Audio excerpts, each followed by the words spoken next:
Hello, everybody. Good afternoon. It's a real pleasure to be here and to get a chance to talk to you all. And if you're just joining at the moment and you're seeing me with this beautiful background, I'm not there, sadly. That's Monet's garden at Giverny in France a few years ago, actually just outside Dromore. And it's absolutely nothing like that here at the moment. But I'm having a few problems with the camera, so apologies for that. But I'm delighted to say that I can see all our excellent panelists. We're going to press on regardless and look forward to finding out as much as we possibly can today about the wonderful world of apprenticeships. It's Northern Ireland's Apprenticeship Week, so no better time to be doing this Work Plus event. And I hope that today will be a great opportunity for you to ask and for us to answer as many as possible of the myriad questions that you may have about apprenticeships. So just a word on how this will work. You're not going to see me, as you can tell. Everyone except our panel will be muted. Great reminder of the terrific days when we did nothing but this. So if you please type your questions into the Q&A area, then we'll be able to pick up as many of those as we possibly can in our conversation. If there's anything that you miss because of a McDelivery, the dog eats the homework or whatever, well, the session will be recorded and will be posted on WorkPlus's YouTube channel, and you'll be able to catch it there. So without further ado, let me introduce you to the live stars of the show on our excellent panel today. They're not experts, they're real live parents, which is terrific. So we've got Karen Anderson. Karen's head of technology and design at Assumption Grammar, where she's taught for 26 years, and she's mum to 19-year-old Isabel, who's recently begun a civil engineering apprenticeship with McAdam Design and Ulster University. So hi, Karen. Karen, give us a word there. Rachel Miller has worked as a call centre advisor for a bank for the last 22 years. She's mum to identical twin girls, Olivia and Louise, who are more famous than all of us now, having been on Good Morning Ulster, and who are both doing a higher level apprenticeship in software engineering at Kairos. George Armstrong is an entrepreneur who co-founded stock management software firm Scanmatics. He has two sons, the elder of whom, Ryan, is doing a higher level apprenticeship in civil engineering with AECOM. And last but certainly not least, Richard Kirk, who's founder and CEO of Work Plus. And Richard is passionate about changing how our culture views apprenticeships. He started Work Plus to help companies build talent through apprenticeships and to make it easier for companies to find apprentices and indeed vice versa. So we have a great panel for you all today, and I hope that you're going to really enjoy hearing from Karen, from George, from Rachel, and from Richard. So Rachel, if I could start with you now, you're the one with the famous daughters at the moment. So tell us a bit about Olivia and Louisa, identical twins, doing identical apprenticeships. Don't quite know how you get your head around that, and how they got interested in IT in the first place. It's a great story, so tell us a bit about it. Well, when Louise and Olivia were 13, they entered a digital futures competition at the school. It was open to many schools, and they came up along with two school friends with an idea about a design for an app that we did to diagnose concussion in sort of school and sports. The competition was generally won by a lot of older pupils, but much to their surprise and the surprise of their technology and design teacher who had helped them with this, they won. And the top prize was to go to San Francisco. So off they went to San Francisco, and amongst doing things, they were able to cycle along Golden Gate Bridge. They went to Alcatraz. But the main point of it was they were taken to visit technology companies. So they went to visit Facebook, Microsoft, MasterCard, and a few others. And that really fueled an interest for the girls towards the direction of IT and programming. So when they were choosing their GCSE subjects and A-level subjects, they chose subjects that were compatible. So they did software systems development for both GCSE and A-level, and they were involved in coding club with younger pupils. So that just confirmed that this was a path they wanted to follow. But they felt the best route for them would be going down the apprenticeship route. So in their final year of school, they went all out. They applied through WorkPlus. They applied through other external companies. And at the interviews, they agreed with each other that they wouldn't discuss what had taken place in the interviews, how they'd answered questions or what they were asked, because they felt that would give one an unfair advantage over the other. And also it wouldn't have been fair to other applicants as well. So they adhered to that. And obviously, after they'd finished their interviews with the same company, there was quite a conversation followed. I bet there was. Yeah. I mean, they were both very high achievers at school, Rachel, weren't they? They were both deputy head girls, leading East Belfast Grammar. So they chose this apprenticeship. Was that, I wonder, was that a surprise to you? Or, I mean, were they always that savvy, I wonder? Well, you were saying, you know, they were high achievers, and right through their secondary, their you know, in grammar school, they had been A-star pupils, and they were very self-motivated, driven, and wanted to do well. But to maintain that standard throughout school, it was a lot of work, a lot of revision, you know, taking of notes. They made sure their coursework was, you know, on point. But at the end of that, they'd really had enough. And the idea of doing another 4 years in university of full-time education just wasn't happening. But the thought of doing the apprenticeship really appealed to them, because it was a mixture of both the learning and applying that in the workplace, and that was a different dimension, and it had more of a purpose for them. And then plus the other attraction of being paid and you know, no debt, all of those things really appealed to the girls. So they knew they had that goal. They knew early on that that was the route they wanted to follow, was to try to get an apprenticeship. Let me bring you in at this point, Karen. I mean, that's a terrific story about Olivia and Louisa. Tell us about Isabel. I mean, you're a teacher in another leading grammar school in Northern Ireland, and you know, she's a high achiever as well. What's she doing, and why did she decide to become an apprentice?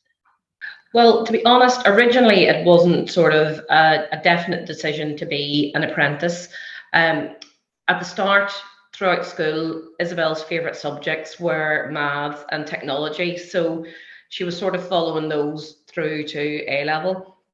And whenever she was at GCSE level, I had heard, obviously through teaching, that there were events on in Queen's University for engineering, so that parents could go and the pupils could go to hear a little bit more about the different disciplines. So she went to that event, and we had gone to talks about product design and electrical engineering, mechanical engineering, but she hadn't gone to any civil engineering talks at that event.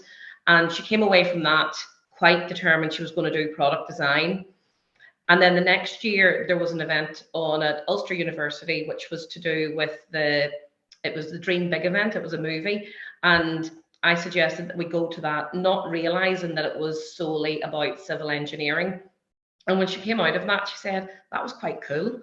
So then whenever she was applying for university, she was thinking on the UCAS form, she still had the product design, mechanical engineering there, but she had put civil on it as well.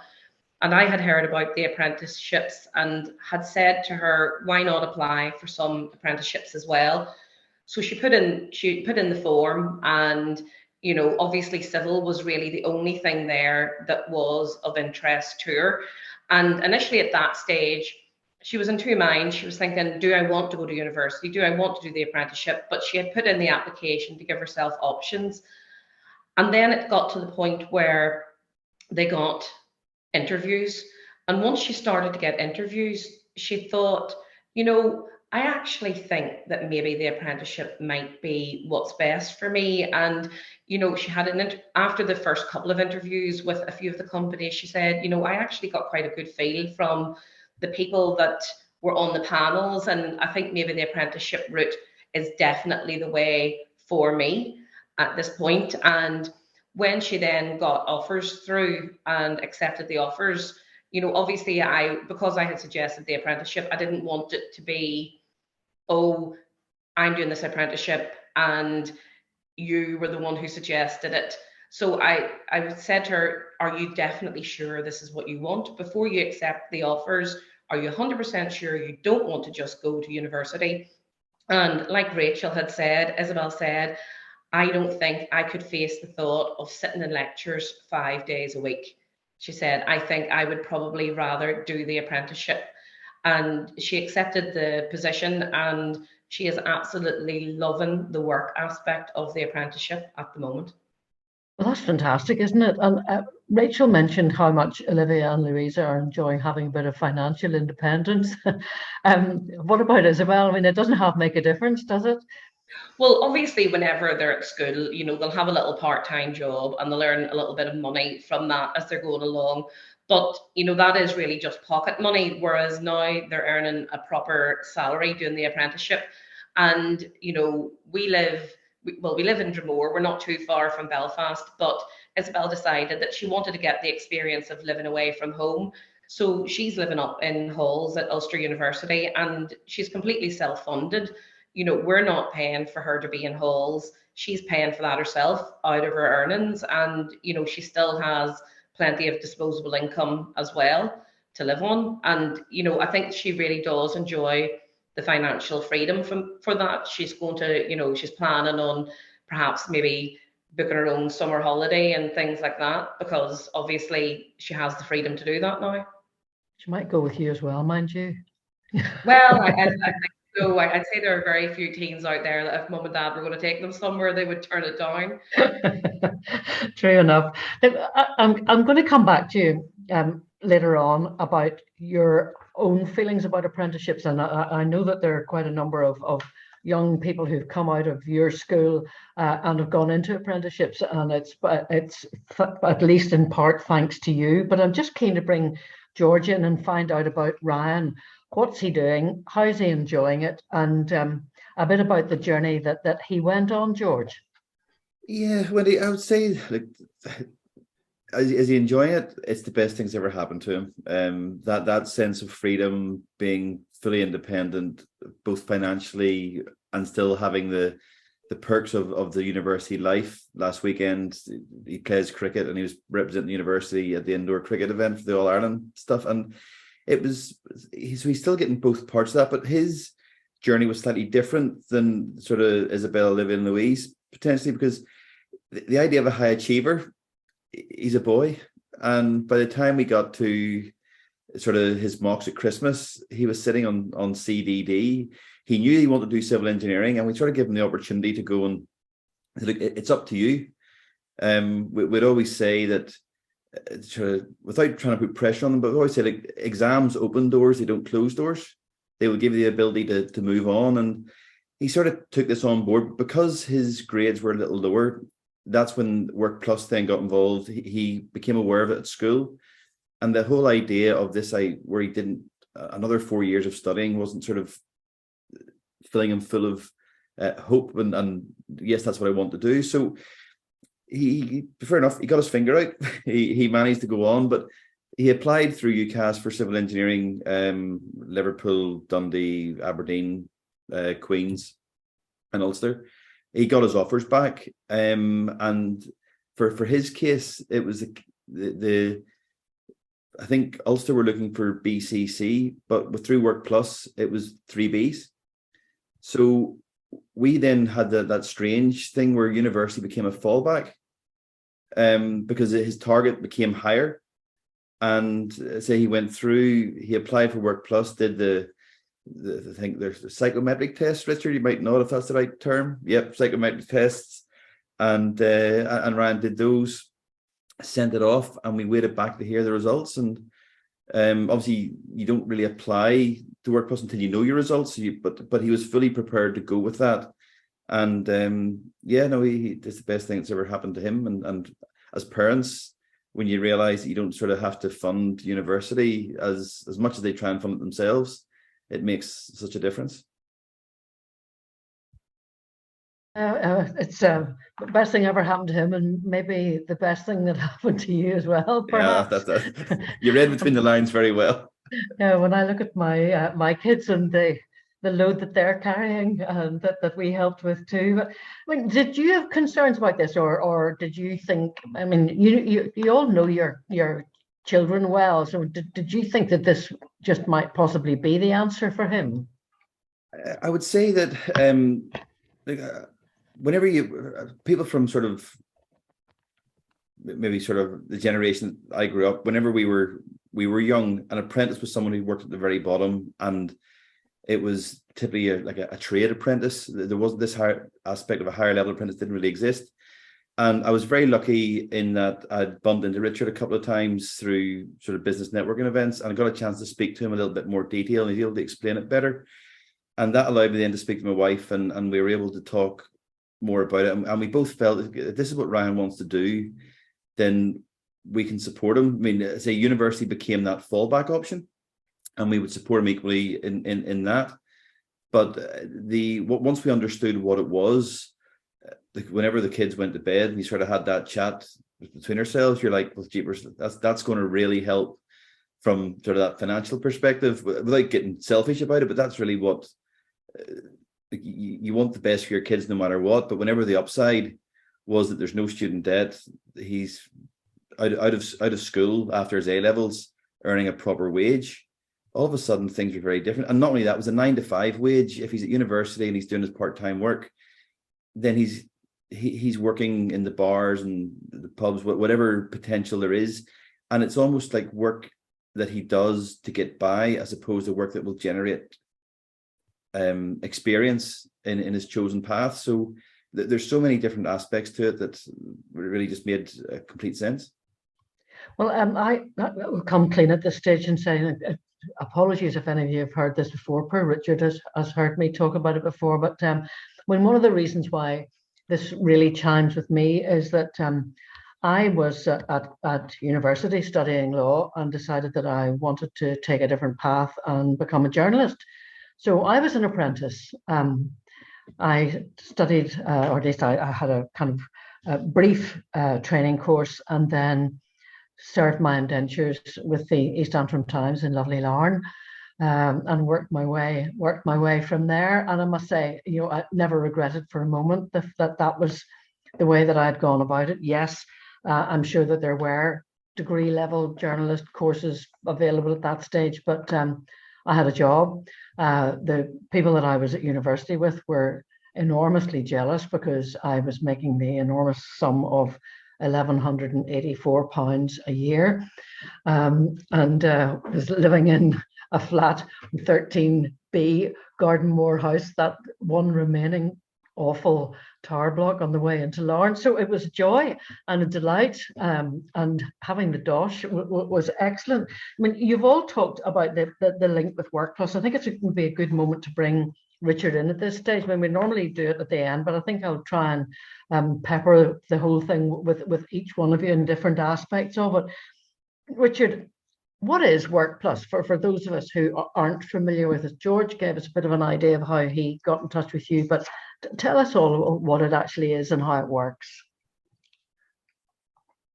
Well, it's been really, I just really enjoyed the last 20 minutes listening to the stories from parents, and in a way that they're sharing with those here today what Work Plus is really all about. We could see that businesses wanted to develop really good people, and people of all ages, whether school leavers or people changing careers, but they were finding it hard to find them, and also probably finding that those coming through university degrees full time maybe didn't have all the skills that an employer really needs.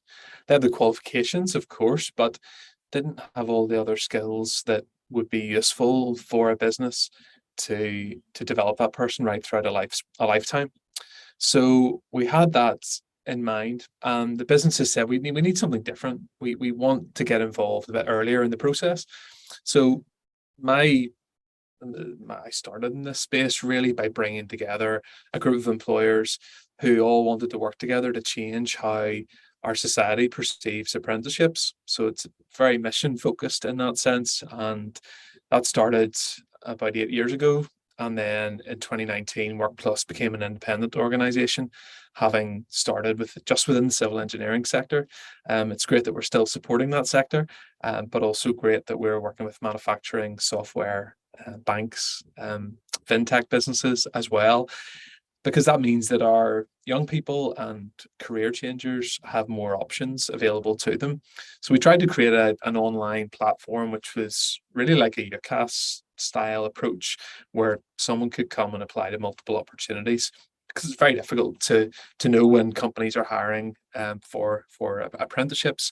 And currently only 10% of employers here do employ apprentices. So we're trying to grow the number of employers to grow the number of opportunities, so that we can have even more parents sharing these sorts of messages in the future.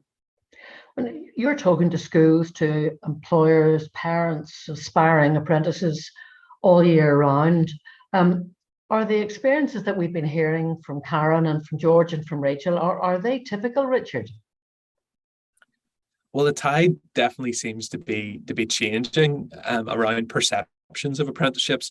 When I started working in the space back in 2015, 2016, if I asked someone in the street what are apprenticeships, name the types, you'd probably hear plumbing, carpentry, motor vehicle, hair and beauty, and that really would have been it. But the reality is that there are over 130 different types of apprenticeship available, and more at this higher level, that are essentially the same qualifications that you would get going to university full time. So it's not really a case of university or an apprenticeship now. It's university as an apprentice if you want to go to that sort of level.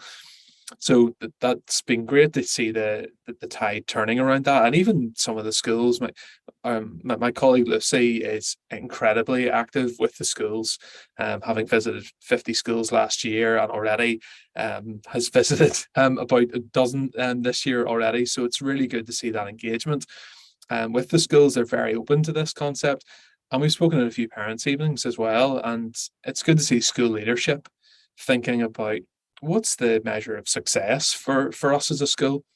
Quite often it is around, well, what GCSEs did our students get, and what A levels or BTECs did they get, and then which university did they go to. Those are the sort of that's the currency that schools often deal in. But we've met a number of school leaders that are looking at this differently, and I just wonder in future, might we have the role of honour is no longer just the university that went to, but it could be the university and the employer that they went to for that first apprenticeship. I think that would be a really important moment for our society. Well, that would be terrific, wouldn't it? I mean, I always remember at my school that my cousin had left and gone to do nursing. And because of that, she didn't get mentioned on prize day. They only mentioned the people who left and went to university. Now, okay, that was back in the Middle Ages, but there you go. I wonder, Karen, just talking of schools, let me bring you in at this point, because I mentioned the fact that that there are a lot of young people, happy apprentices indeed, who credit you with their career choice. Why do you think that apprenticeships are a good option for young people, and how would you say attitudes might have changed perhaps in your school over the last number of years? Well, I think that, to be honest, I wouldn't personally credit myself for bringing a lot of people towards apprenticeships, because I think that, to be honest, our head of ICT, he was probably the first one on board generally recommending apprenticeships to the students. And then once I realized that, there were engineering apprenticeships out there as well, that's when I had started to recommend it to the students that I taught. And it had always been sort of like a general recommendation, but not knowing too much about it. And not really many had gotten on board at that point. And then it was whenever my own daughter was going through the process, and, I would have sort of been, she would have come to me and said, okay, so, of these sections to fill in the form.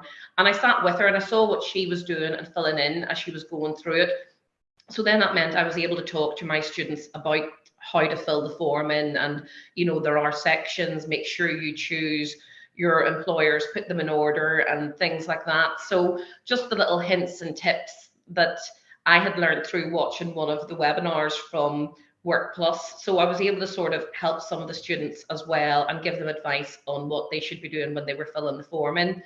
I think that Work Plus made it quite easy, because if you were interested in an area, there were all the employers together. So you weren't having to go and search up on Indeed and try to find separate or fill in application forms for each separate company that you wanted to go to. It was sort of one form fits all, which I think it made it really, really handy for them.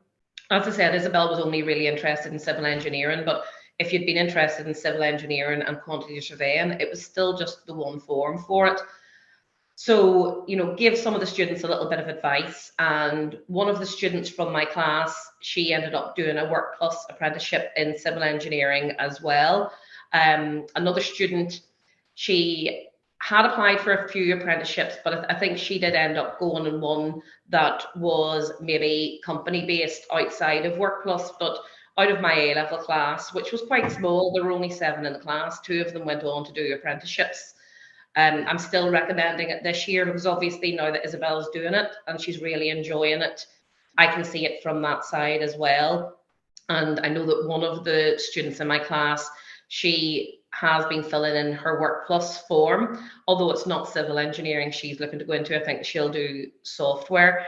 I think that, to be honest, there is a shift overall. I know that we've a new head of careers, and he's very keen to hear about the apprenticeships as well, and will come to me and ask me questions about Isabel's application. And for our careers fair, which is going to be happening this Thursday night, he's invited Work Plus along to the careers fair to talk about apprenticeships. And in fact, Isabel will actually be attending the careers fair with McAdam Design, because her line manager is a past pupil of the school. And my past pupil who went to do the apprenticeship this year, she is also coming from Tetra Tech, and they're both going to talk to the pupils about apprenticeships. So I think that, I wouldn't say the school is trying to push it as such, but I would say that the school is certainly putting it out there as an option for the pupils, and a really viable option for them. Yeah, really sees the potential advantages. I wonder, Rachel, what was the school's reaction when Olivia and Louisa decided that they wanted to go down the apprenticeship route? I mean, had their school seen the light at that stage? Or, I mean, I know there was a reluctance for quite a long time, but it does seem the tide seems to have turned, shall we say? Yeah. Well, when the girls, even before the girls had began their GCSEs, I remember having a parent-teacher meeting, and the teacher was, very well intentioned, but said to me that, the high achievers should be really looking towards the likes of Oxford and Cambridge. And in their final year, that was presented to them as an option. Now, they were part of a small group of pupils that were given information on how to apply for those universities. Now, there was no coercion, but I sort of felt there was maybe a sense of maybe expectation. And the girls had sensed from their teachers, maybe understandably so, because they were used to the more traditional, full-time university route, that there was a bit of concern. But to be fair, whenever they could see the girls' determination that it was an apprenticeship that they wanted, they were fantastic, and the careers department then really started to support them. They found out about Work Plus. They helped them with the application forms. They found out about time scales. So when they were offered, had offers made to them, the teachers, I think, were genuinely delighted, if not a little bit relieved, because Louisa and Olivia didn't have any backup plan. But recently, the girls went in to visit their teachers at the open night, just to catch up. And the careers teachers told the girls that they were now planning to do a workshop on apprenticeships, and had asked Louisa and Olivia to be willing to come in to share their experiences.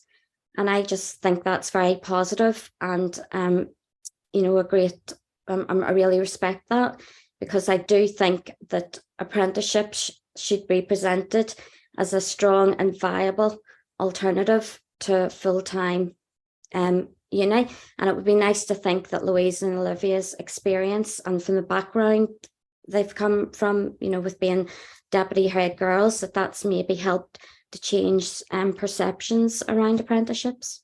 Well, that's great, isn't it? And you know, the whole business of perceptions does seem to have changed considerably in recent years. And I wonder, George, you know, did you have any concerns about this? You know, what about your friends and your colleagues and so on? I know you're an entrepreneur yourself, so maybe that means that you've got a more open view to doing different things and doing different things and doing different things differently, if you like. Yeah. But what's your view on all of this? Well, we were quite lucky. A couple of our best friends, their eldest son was at the stage of planning whether to do accountancy at university, or he got an offer of a higher level apprenticeship. And when they worked it out, again through friends in my sporting circles, I know a friend who went through university to study accounting, and yet they came out and the apprentice was teaching the person who'd got his degree on what to do after 2 years. And that part was the one that sort of opened my eyes a little bit more about how that work experience, they're being molded from the ground up. There's nothing being taught at university where it's all theory.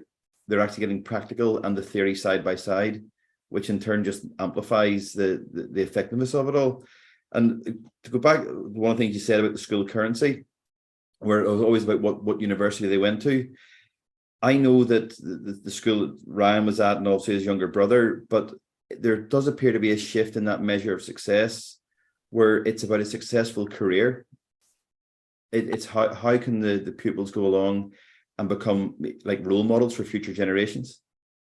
And that element of being able to actually get in with an apprenticeship at 18 and be molded, come out after that sort of 8-year, 10-year period, whatever it's going to be, with the experience and the knowledge and certainly in the civil engineering, to be chartered by the time he's finished at the same time. Those that have gone to civil engineering at university are going to be 4 years in and then have to try and find the job and then have to try and make the start and almost go back to square one, even though they've got that sort of degree in their back pocket. But it's such a difference, and just for us it just made a lot of sense that it suited Ryan. And as the school's currency appears to be changing in that about a successful career, he started. We don't the worry of, as a parent, of what will your children do, will they be able to be self-sufficient, that has started for him aged 18, not after a degree at 22, and go from there. Do you think has he grown up more quickly, do you think, as a result? I wonder. He was always pretty mature for his age. He is very relaxed in that sort of a lot of people environment. He doesn't get fazed by too much. So in the fact that has he become even more not more mature, but you can see he walks a little bit taller. He's very open. He's into new situations and accepts what it is. He does his best. And as the apprentice, you have that chance to learn / make mistakes, because again, you're just the apprentice. But the fact that he's able to go in and some of the work that he's done, he's been able to come home and tell us that what he's been told is it was right, it's being applied in the real world, and obviously it's being signed off by his bosses, but the work that he is actually doing now is having an effect out there. And as a parent, you become very, very proud of the fact that he's actually contributing in a way. There's nothing meaningless in anything that he's doing. There is actually a contribution being made. And I think if any parent would be in the same position, if you get to that stage where you know that your child is doing something that's contributing to society as a whole, then you've done your job right, really, isn't it? Well, that's very rewarding, isn't it? Let's go back to Richard and find out a bit more about the the ins and outs of this, if we could, because the stories that we're hearing from Karen and Rachel and from George are really they're really terrific, actually. And I know that there are lots of people who are online who are listening in and watching. I'm sorry that I'm immobile, but had another little go there to get my camera to work, but I need an apprentice. It's definitely not playing ball here today at all. So please do get your questions in. You can pop them into the Q&A part. I've got it open on my screen at the moment, and I'll make sure that I pick them up and put them to whomever you would like to hear from on those points. Now, Richard, you mentioned that there are over 130 apprenticeship opportunities with Work Plus in this current campaign. So can you give us a flavour of the kind of apprenticeships that are available? Yes, Wendy, it's probably best if we take a look at the Work Plus website. Hopefully that's appearing for everyone now. And what we try to do there is to make it really simple for you to go and explore the various apprenticeship pathways that are available with the companies we're working with. So it's just a case of going to explore opportunities. And then you can see here there are 135 opportunities available. And we have a number of filters that can help you get to the ones that you're really keen to work on. So for example, you're coming to this, you're a real outdoors person, you just want to work on a construction site, you can click on that, and then it'll filter down to the ones that are most suitable for you. You can also go to the toggle here and move to a map-based view, so you can see all those site opportunities. Or maybe you're more someone who wants to work in the software sector. So let's take a look at the opportunities available there. So if you go down to ICT and digital, you'll be able to see the apprenticeships that are available, mostly all around Belfast, and then one out in Royal Hillsborough as well. So opportunities there that you can go in, explore a bit more about the organisation, and then click on this and find out a bit more about those organisations. And that's a great way to make a start. And then you can find out a bit more about the companies that we're working with by clicking on this this blue URL. So it'll show you a bit about the organisation, a bit about the percentage of apprentices that are still working with the business, some of the roles that they have, a quote from one of the leaders in the organisation, and then the number of apprentices within that business. You can see ACOM, 20 apprentices, 16 male and 4 female. And then these are the opportunities that are available with that organisation, which takes you back to this page. It's a case of going in here and finding out more. Very importantly, there are 2 elements to applying to an apprenticeship. There's the application to the job, which you do through Work Plus, and then there's the application to the course, and that's done directly with the training provider.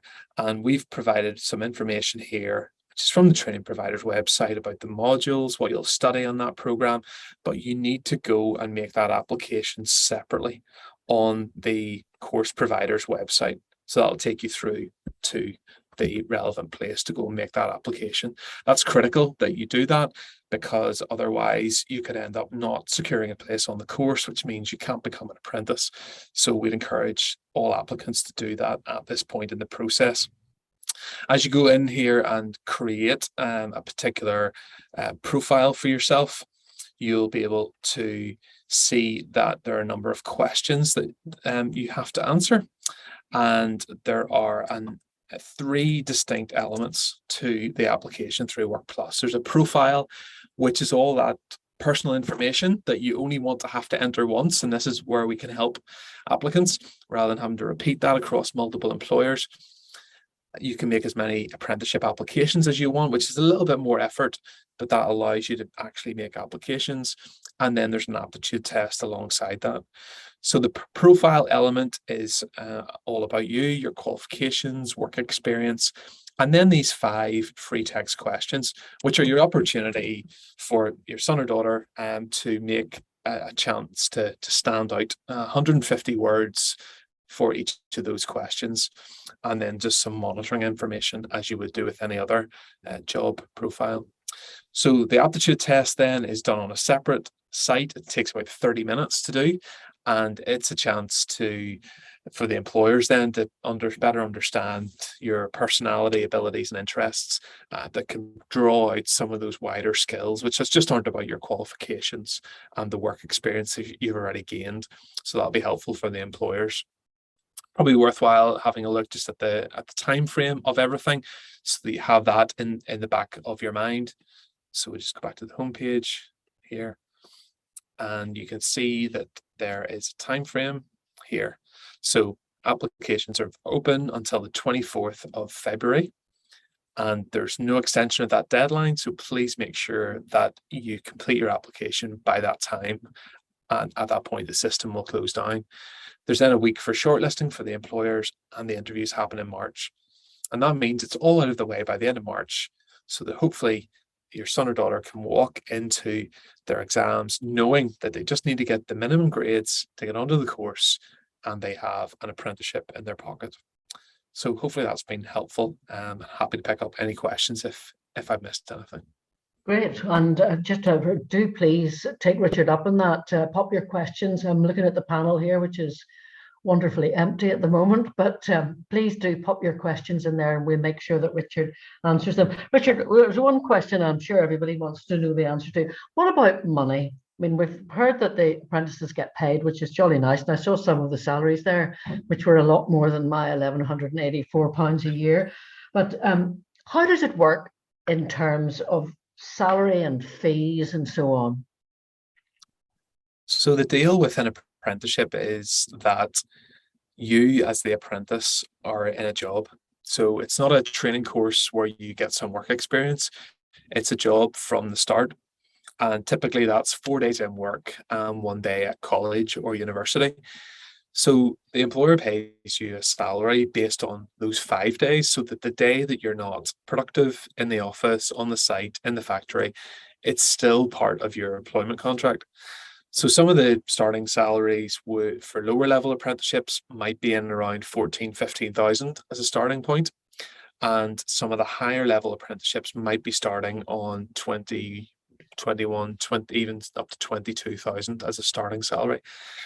And as we've heard from parents earlier, there are no fees to pay to college or university. So there's a double benefit in that sense, that you get paid, you're working in a job that you love, you don't have to get a part-time job that you might not love so much, and you don't have to pay any student fees. But the benefit that I've heard from many apprentices, I was with a couple of software apprentices last week from a company called Instill that we work with. And when I asked them about what's the best thing about all of this, and for them, it wasn't the money, it wasn't saving on student fees. It was actually that one of them said, I was at a football match recently and I saw Stroll Insurance on the hoarding. And I know that Stroll Insurance is only available because I've been part of a team building that mobile app for those customers. And for him, that was the most exciting bit about his apprenticeship. And I hear that time and time again, that yes, it's great to have some money in your pocket to be able to buy nice sneakers or buy things at the weekend that go out. But ultimately, it's about, do I have a reason to get up in the morning where I can make a difference in someone else's life? And that's coming through time and again. And I think for all of us, regardless of whether we're apprentices or not, that's what keeps us going, is knowing that we're making people's lives better through whatever we're doing. So it's lovely to hear that coming through from the apprentices. But yes, they do get paid. They get paid well, and they're on a really good ladder. We're going to do some work hopefully over the coming years around tracking some of those salaries as well. And that would be great to be able to report back on that a few years down the line. Oh, that's a really nice story now about that young guy. Some questions are flooding in, I'm delighted to say. Amanda says, I have a son who's really interested in civil engineering. Unfortunately, he suffered badly academically during COVID and is only doing M4, M7 maths and can't do A-level maths. Have you any advice on where he could go to do an apprenticeship? He is year 12. Richard, you're the best man for that, I think. I could pick that up. So Amanda, the good news is that there are options that are available which don't require A-level maths. to get into a civil engineering apprenticeship. So if he is in year 12 and if he wants to finish school this year, he could go into a level 3 civil engineering apprenticeship. Or if he wants to stay on and do A levels but not do maths within that, he could then enroll on a foundation degree in civil engineering, and that would be a civil engineering apprenticeship as well at level 5. So there are two options really. You can either leave school this June, get a civil engineering apprenticeship at level 3, or stay on, not worry about having not done maths at A level, but then go and do the level 5 civil engineering apprenticeship. Thanks very much for that answer, Richard, and I hope, Amanda, that answers it for you. Just, you're talking there, Richard, about level 3 apprenticeships, and I mean, we had been talking before that really about high academic achievers, those maybe who have different GCSE and A level grades. For those of us who are a bit dim about the way that all of this works, and it is quite complicated if you haven't been in the field, can you shed some light on the differences there? Yeah, it's probably best if I actually share a diagram. A picture paints 1,000 words, but I promise this will be the only diagram that we show. So let's take a look and see if this can help us. So what we have here on the left-hand side are levels: level 1, level 2, level 3. This is the sort of language that we don't normally use. And in our lives, we're used to GCSEs, A levels, etc. But you can see here that level 1, level 2, level 3, that it's a common denominator. It allows us to talk in equivalency across different subject areas. So if you complete GCSEs and get 5 A star to C grade, you have got a level 2 qualification set in your hand, which means you can progress on to level 3. And usually that means you go on to do A levels, or you go to college and do a BTEC course at level 3. But you can see from the green dotted area here on that there are apprenticeships at this level. Or if you're staying on to do A levels, you could go straight into this bachelor's degree, higher level apprenticeship. Or if the grades that you get aren't sufficient to get on directly onto the bachelor's degree apprenticeship, you could go across into the foundation degree, which tends to be a lower entry point in terms of your CAS points. But if you've left school after GCSEs and gone into level 2 up to level 3, you can still progress onwards up through the different apprenticeship levels. So I'll leave that up. I know there's quite a bit there, but hopefully that's helpful at trying to understand some of the levels. Indeed, we have an FAQ section on our website, and that's one of the questions is, what about these levels? And this diagram is shown in that FAQ. So if you're scratching your head afterwards, you can go away and have a look at that FAQ that's listed on our website. Oh, that's helpful. Thanks. Somebody else has asked, what's the difference typically in years between a qualification at foundation level versus degree level within the apprenticeship route?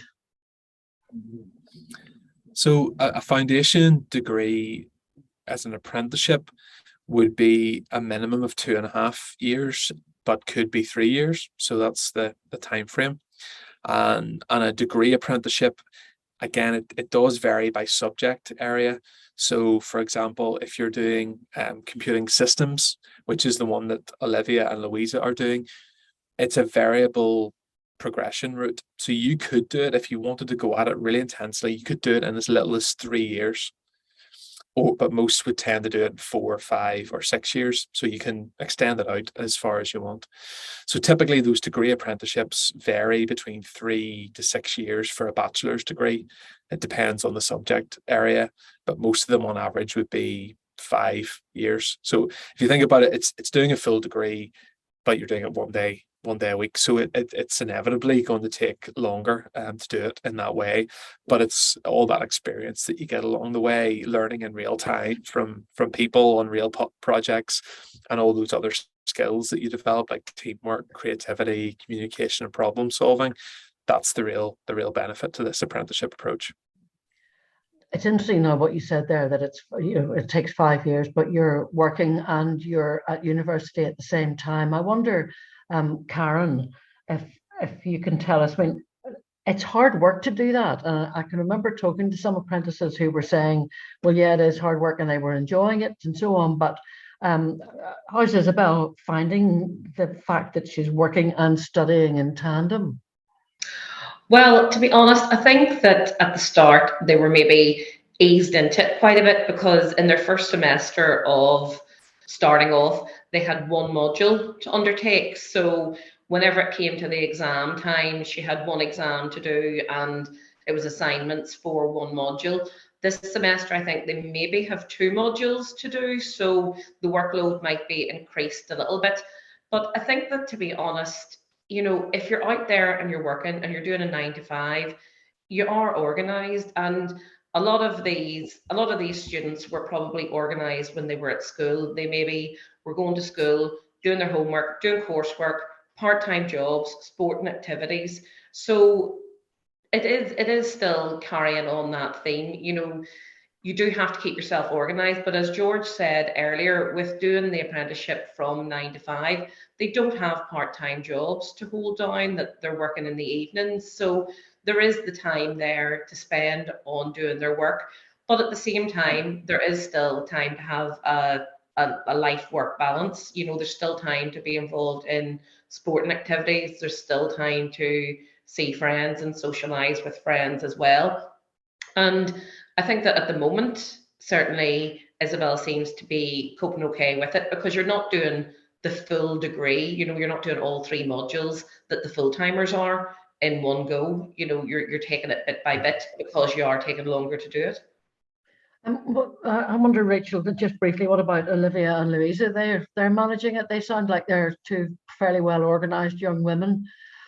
They are. So they've been used to that, with doing their GCSEs and A levels. They've always been on top of that, and they've just continued to do that. But they're finding they're coping very well. And as Karen was saying, they've still got plenty of time for other things. So they're managing their time, and their employer as well appreciates that they are apprenticeships and they have this going on in the background where they do have to do some study, and they're not demanding long hours, and that's really helping as well. Well, that's good. We're nearly out of time here, but I just wonder, I mean, you feel obviously, Rachel, that this has been the right decision for your girls. Have you any regrets about it? No. The girls are so enthusiastic. Their enthusiasm about what Kairos does has not waned. They're being mentored, they're being supported. They feel that they are part of this very warm and friendly, close-knit team. And recently, Olivia was asked in 10 years' time, what she would see herself as doing. And she said that she would like to think she'd be helping other apprentices. And I think that's just a reflection of how much Olivia and, Louisa appreciate the opportunity they've been given, with having this apprenticeship. Well, that's fantastic. You must be very proud of them. That's a very good answer to that, I think, isn't it, too? George, now you, I gather, have a younger son who's now champing at the bit too, now that he sees what my grandson would describe as a big brother doing well and getting on well. He wants to follow the same path. Well, he's now aware of it at a younger age. Where Ryan only became aware of it probably, I would say, the final February of his A-level exam year. Alex now he's in 5th year. But he understands. He's doing his GCSEs now. That question, I can't remember. Was it Amanda asked it about the M5 or M4, M7? Mm-hmm. Yeah, yes, that resonates because Alex is in the same position in that way. Now he tends to be a little bit more computer software engineering focused potentially, but he doesn't really know what he wants to do. Again, I'm going to go back to the boys thing.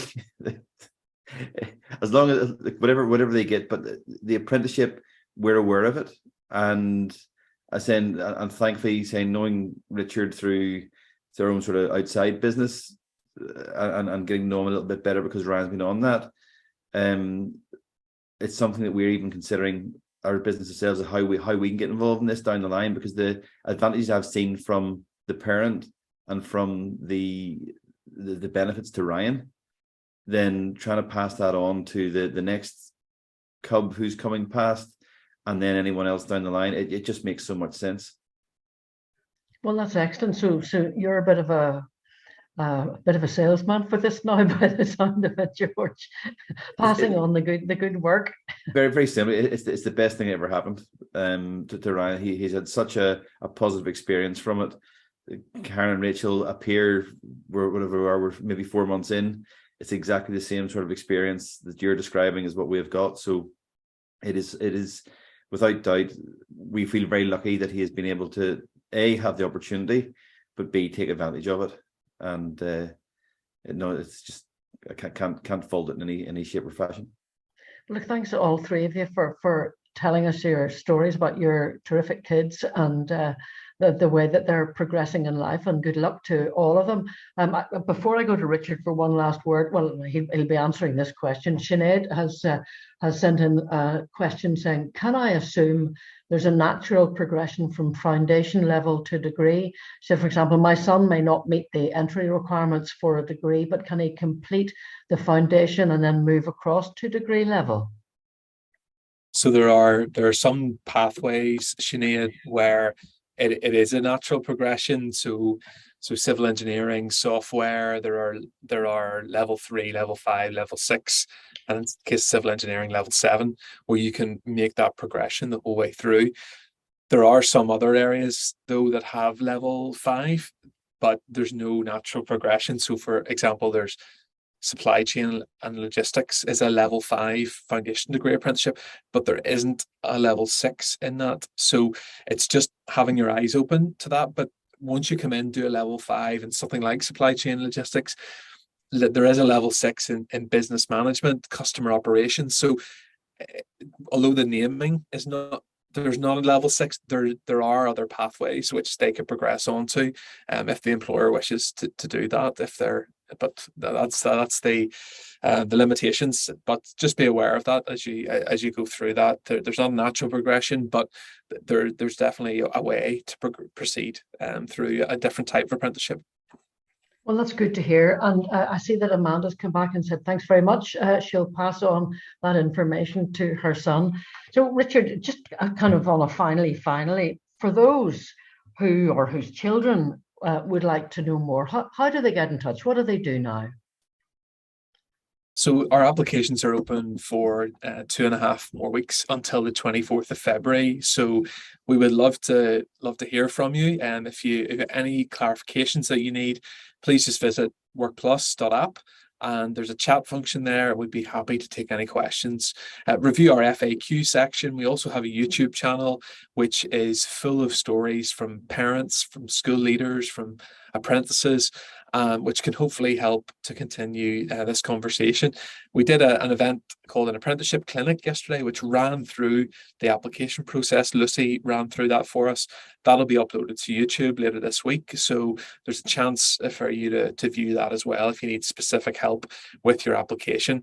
But I encourage you to get the applications in as early as possible so that you can meet that deadline. And we really look forward to seeing them coming through. Fantastic, Richard. Thank you so much for that, for taking us through all of the ways in which this works. Huge thanks to Karen Anderson, to Rachel Miller, and to George Armstrong, our parents, for being for telling this story so well, actually, all of you. Thank you very much indeed. I feel like I know all of your young people now as a result of hearing about them, and I hope that they do really well in future. And just a reminder that if you do want to find out more, in case you missed any of that, www.workplus.app, and you'll be able to catch up with everything on the YouTube channel as well. I do hope that McDelivery didn't arrive in the middle of this, or that the dog didn't eat the homework, and I have still no idea what's happened to my camera, but I'll go and have another go. Never happened before, but there you go. And I don't think I've got either the suntan or indeed that I'm looking quite as chipper as I am in that photograph, so I'll have to get back to Giverny. Good luck to all of you. Thank you very much indeed for joining us today, and if you're going for a Work Plus apprenticeship, I do wish you luck and I hope you do well. Thanks very much.